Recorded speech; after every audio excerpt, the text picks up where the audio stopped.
Welcome back, folks, to World of Warships Legends. I'm Soopa-Dave, and today's build and play guide is on the Worcester. I absolutely love this ship, and it is a very versatile ship. So, right off the get-go, there are two really effective builds, in my opinion. You can also use the concealment build if you do have Shelly Beepley with Swirsky, Makawa. You can go this route. I totally would understand it. Okay, it is a very good build. I've used it too. You can be very effective. Get your detection down to 9-1, and so that when you're detected, you basically pop your radar and get rid of whatever destroyer is looking at you. However, we're using the free-to-play Norman Scott. Also, a very good build, right? I've been actually using this more than Shelly Beepley. Again, both are really good builds. Because I use Norman Scott on some other light cruisers, we do have Nikolai Kuzganov on this slot. This ship doesn't necessarily need the extra range, but that's up to you. Mabelli for reload, burn it down XXL, igniter, armed and ready to see how many people are targeting you, and fixated as well to for your extra grouping and dispersion. Honestly, it has pretty good accuracy as it is, and we're taking refill station because even though this has a sonar, radar, and a heal, I generally don't need three radars. That's like the big thing with me. And I would take the 7% reload over it myself. I could 100% see why people would take fully packed. Just, I don't generally need three radars in the American light cruisers. Um, Now, for our modifications, aiming systems mod 1. Propulsion mod is always in slot 2. In the slot 3, concealment is always. And in the last slot, main battery mod 3. This thing has fantastic main battery traverse speed, so hurting it a little bit for another 10% reload is definitely good. And I seeing a little theme going on here with reload and fire chance. um, Well, you do have two sonars. You could take a defensive AA, but you don't need to. This thing's got good AA. Trust me, if a carrier sees you, he's probably going to stay away from you, and you don't get much carrier matches in this thing for some reason. If I were to play something with terrible AB, maybe I get luckier, but radar, as you can see here, 9 kilometers. It is good. Not as good as Des Moines. I believe Des Moines is a 9.9. So, again, solid, right? Having two radars is a big thing with this ship. Don't take the catapult fighter, please. And the last one, you do get two decent heals. They're not nothing amazing. It's nice to have. Again, fully packed. You could have three. I could see that argument for it. All right. For me, I would take the reload on the guns. Survivability, 45,000 hit points. This is a much takier ship than it gets credit for. We're going to talk about that more here in a little bit. And also, you get a 19% torpedo reduction, which is not shabby for a light cruiser. Main guns. This is one of the absolute strong suits of the ship. You have 12 6-inch guns that reload in 3.6 seconds. This thing is an absolute DPM monster. And you can use HE or PAP out of it if you want. These HE, these 6-inch guns, they actually do penetrate 30 millimeters of armor, so it's a not bad. Again, most battleships at the tier have 32 millimeter bows and sterns, so you're not going to be aiming at that. You're going to still be aiming at superstructures, right? But that is very handy against cruisers, stuff like that. You're going to be able basically to pen anywhere on a cruiser with that HE. But the big thing is the 17% fire chance, right? You have 12 shells every 3 seconds giving off of 17% fires. You're going to start fires. Also, don't sleep on the AP on this thing. You get a couple fires on a battleship, go ahead and load that AP up, and you will absolutely eat people's superstructures. This thing, like I said, and I cannot stress this enough, in my opinion, this is one of my favorite DPM monsters in the game. This thing is an absolute blast. AA defense, it's fantastic. There is not a lot I don't like about this ship at all. I will say the one negative thing with these guns are they're very lobby, right? They're American shells, they're light cruiser shells, so they really lob.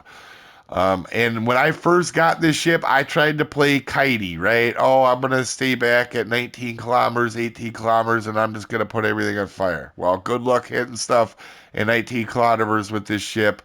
And I don't feel like that's this ship's strong suit. This is actually a pretty good ship at getting up close and personal. Better than what I think it gets credit for. Now, granted, I do that a lot in ships, but this one particularly is good at it. AA defense, like I said, very good. Everything's out at 5 kilometers or farther for the most part. It's solid. You're going to take down planes. Not a lot of planes are going to come after you, though. I can assure you of that. Maneuverability, pretty much average in all regards, I think. Definitely doesn't feel bad. Concealment, if you're building into Shelly Beepley, you're going to lose some on your main guns, but you're going to gain a lot here in concealment. You can get your concealment at 9-1. Um, uh, it, Definitely both builds are good, guys. I definitely could see the way people would build it either way. You could build into concealment or the main guns and be quite effective. Now, this is something I want to showcase. My first 20 matches in this thing, I tried to play kitey and rely on other people spotting for me. It wasn't very good. And you can see based on my win rate, I struggled very early on. My main gun accuracy, you can see I struggled very early on. Trying to play this thing at 18 kilometers, in my opinion, is not the way to do this. This ship is actually good at getting up close and personal. Since then, my last 30 matches, I have been a terror in this thing. In my last 30 matches, I'm averaging 112,000 damage and over 1.1 million potential damage against me with a almost 70% win rate. Why is that? Well, I'm doing more damage because I'm closer to the fight. I'm getting rid of more destroyers and potential damage at one point, in my last 29 or so games.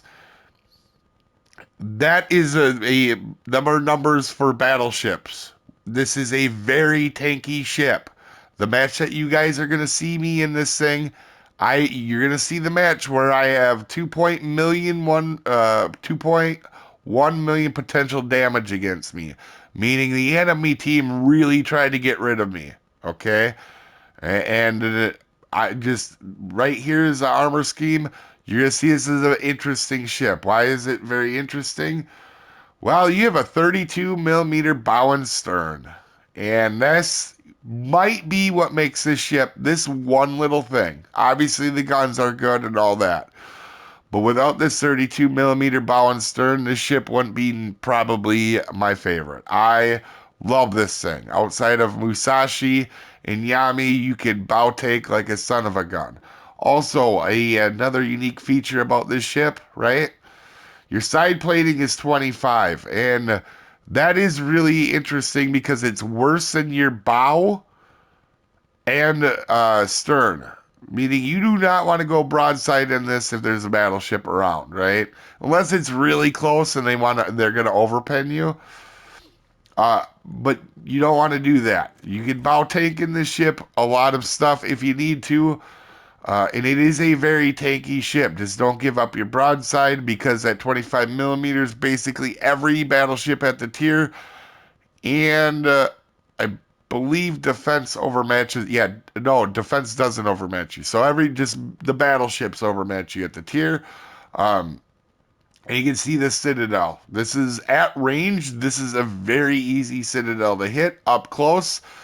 With this bow protection, it's not getting hit very easily. And if you're broadside, it does have I catch more people.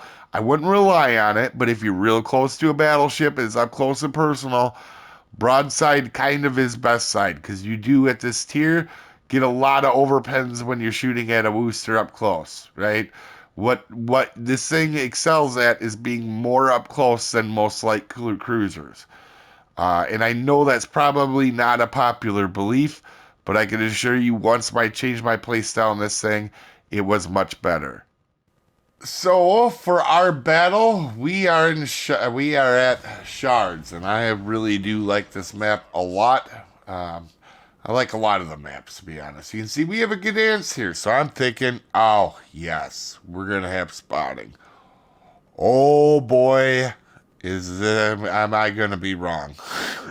All right, not ripping on this Gdansk player. This guy is just gonna want to shoot off his guns. But anyway, I make the assumption he is going to want to go get me right away. Should have known there was going to be a little bit of issue when he turned sideways to drop his torps. When you have one set of 5 out, kind of lets you know who's there. And normally, a destroyer player would back off seeing that. Now, these guys are all rushing in. And our Gdansk here is going to do a little bit of spotting and then just peace out. All right. Like, there. He's gone. He sees what's here. I hit my radar because I spotted clearly the destroyers in front of me. We're going to try and get rid of Shimakaze. I'm not ripping on this Gdansk player, but you're going to see kind of how this match goes. And I'm not going to get help. So if I was trying to play Kitey in this ship, it wouldn't have happened. Like, you're going to see it when I have spotting. And I can't get caught here. Right? I'm not in the world's best position, but I'm bow tanking, and you're going to see this is a match where I have 2.1 damage against me, right? And I have to spot for myself, right? Our destroyer is not going to be doing it.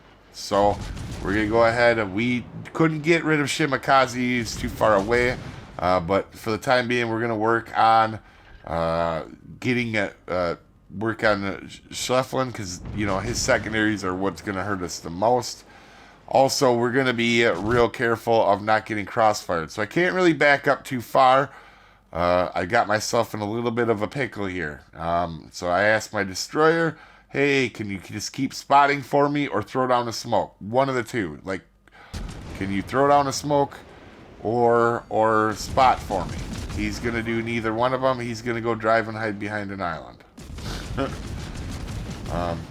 I said, not ripping on him. Might have just got the Gdansk, might have been conservative, but you guys know in that line, I've been playing a lot lately. They are very powerful. They are super powerful. And this, our Gdansk here, I'm going to have to do the spotting. This Gdansk is going to try to just shoot off his guns all he can. Now, Shimakaze is right here, and we are 100% going to try to rock his world, right? We got a decent salvo on him there. We're gonna get another one here, and we go ahead and finish him off, right? So our other Kleber in the center of the map, being very, you know, he's being careful, trying to get rid of that other destroyer. So he's doing a good job over there, and he is spotting for our team on that side. Here, I'm actually gonna go to turnout because up close to a Schleflin with secondaries and the torps, not probably the best option, right? So we're going to have to get into a safer position. Again here, he shoot out his guns off. You can see a weird spotting. Our destroyer is behind the island. And we are going to go ahead and work on the Schleflin. Me and the Schleflin are going to have ourselves a war. And I can tell you this ship is super tanky. Like I said, this is a match where we're going to get you to, was it 2.1 million potential damage against me? They are really going to try to get rid of me. And you can see, you know, early on, a little bit of a scary start, getting ourselves in a bind. But again, we spotted with our face and we took on 3 people just fine, right? And probably a couple people pot-shotting. Now, I go behind the island a little bit, realize I'm the one doing the spotting, so I got to back up. And this is why I love this ship. Like, it is a tanky ship, and you can spot for yourself. It's one of the few light cruisers you can spot for yourself if you need to, if you're being effective with it, right? So we got fires on him. My next thought is getting rid of Mino. Our destroyer's behind the island trying to pop shot, using his guns. And like I said, not ripping on the destroyer, just knowing that I have to worry about this side, right? Knowing I'm not going to get a lot of help from my destroyer, he has decided he wants to try to shoot off his guns instead of spotting, right? I'm asking for help. He's really not going to. But we're going to push in. And I would not sleep on this AP either, by the way, guys. All right? You're going to see in this match, a significant part of what we do is going to be with AP. So we're going to start to push in. Maybe try to catch this Mino off guard. Mino can't hurt us with AP, really. We just bow tank him. He can't do anything. Like, he couldn't do much to us at the beginning of the match. But Shufflin is back, and we are going to go back to war with this guy. Again, we just throw our bow right at him. Right? He can't do anything to us. His secondaries can damage us. That's it. He's not going to be... If he's shooting AP at us, he's going to really struggle. And we're just going to work on defending this cap. I don't want to give this cap up, right? Give a cap up advantage early. We could be in a bad position. So we're going to go ahead and back up here, try to get around the island. As you can see, his secondaries are getting me a little bit here. We're going to back up and keep this guy from capturing the base and get him on fire, right? The fires are your friend on Worcester. You will absolutely get a lot of fires. Now, Mino decided to come around the island. And this is what I mean with the AP. Watch this. Yeah. Pretty solid AP when you need it to be. Obviously, it's a Mino, and it was close range, but I'm just saying there is actual reason. I didn't expect Shufflin to start backing up. So we used our radar to get him spotted. I thought he was going to be in our radar the whole time. Gdansk is at the very back of the map. And like I said, not ripping on this Gdansk player, but if you're a destroyer and you're playing in a light cruiser, you're playing behind a light cruiser, right? If you're playing behind a light cruiser, you're not playing that ship effectively.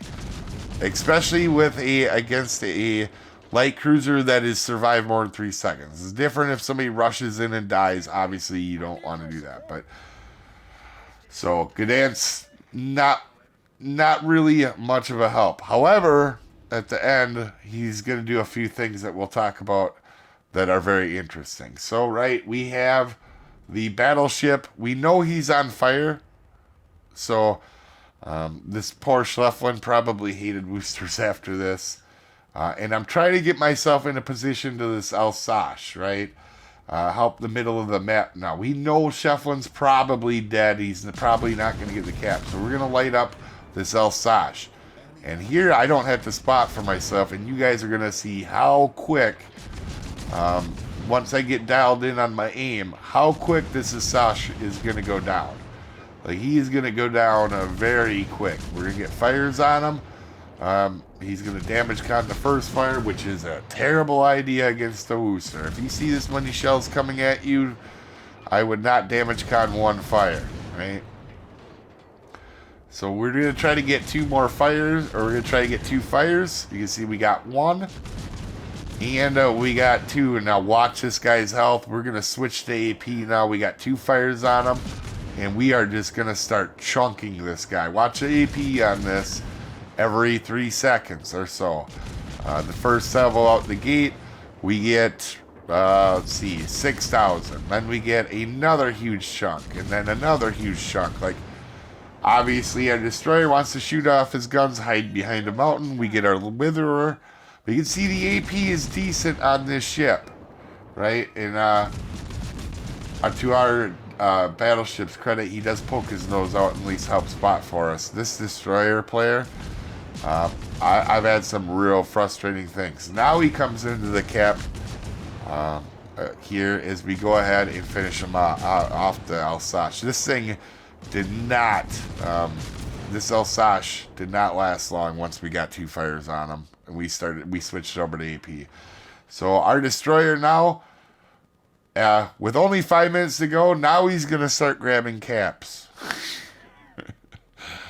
Like I said, the reason I mention this, though, is because you have to, And this ship, I think, to be effective, right? We had a destroyer player that did not want to be destroyer. He wanted to be like a cruiser, shoot off all his guns the whole time without spotting.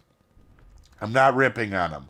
But what I'm saying is showcasing in the ship, you could be aggressive. I was never more than a cup right next to the cap. Right? We didn't go to the back of the map. We held our ground. We won our side, and we won it in significant fashion. Obviously, we already clearly had a high caliber and a witherer. Right? Not to mention that, but we not only have we have a witherer, we have 8 citadels off of that Mino. So it's not like you guys have seen the AP do well. So our destroyer now is gonna with 5 minutes to go, he's gonna get 3 solo caps to have a respectable score. But like I said, this isn't a complaint on the destroyer to showcasing. You're gonna have to spot for yourself sometimes. And for me, I don't play in divisions. This is a very good showcase of the ship because of that. So we're going to end up working over the... And like I said, who knows? Maybe this Gdansk player was new. But hopefully, he'll help out. Now, our other side, or the A flank, our A flank is gone. And they have lost that. So we need to... we're losing points here. And based off of the destroyer, it can be we want to be careful. Always in this map, right? If I'm on a flank, I win that flank, and then I protect B normally, and that's going to be no different here. We're going to try to get to that middle island to kind of keep ourselves safe. We've tanked a lot of damage, and we got to be careful now. Again, we assume our destroyer probably isn't going to spot for us, but at this point, I have no other options. We have to rely on him to spot. And we have a Loria, and I can't remember what the other battleship is here as our GK goes down. Trying to let my destroyer know, hey, need spotting. Nope, he goes behind. He's going to go behind the island again. I don't, if you're playing behind an island in a destroyer, like this, please don't do that. You hurt so many players, especially good light cruiser players. If you have a good light cruiser player on your team, you're making it rough for them if you're going to hide behind an island. Your whole team in general, but again, we're spotting for a second on Repub. Now this destroyer decides he wants to be brave. Our destroyer, he actually is going to make a good play here, but it's a risky one. He actually goes and dev strikes with torpedoes the Loria. So between that and the 3 solo caps he gets, he's not going to have a bad score, right? Because of that, but he really kind of hurt us. So here I'm asking for support from the cruiser. I figure I will spot for him. Then I realize he can't lob the island, right? So I am bow in, so I figure I'll take a couple shots in back up as I go. This position here, we know we kind of have it locked down. I'm probably not going to die to a repub as long as I stay, if I put my bow at him, I don't have to worry too much, right? So, and we're going to get behind this island so he can't actually get rid of us. And we're, again, going to light this guy up. Our destroyer is actually spotting now because he's getting the cap. But he does get 3 solo caps in the last 5 minutes. That is pretty interesting. We get 2 fires on, and again, we're going to go ahead and light this guy up with AP, but he is basically already almost dead from our fires. But you can see we do a big chunk on him there. And you can see we definitely had ourselves a solid match. We definitely helped our team in a lot of ways. You can see a 3,500 base XP game, a pretty solid match, top of the leaderboard, helping our team win. Anyway, you guys have a wonderful day, and I will see you folks next time. Have a good one, folks.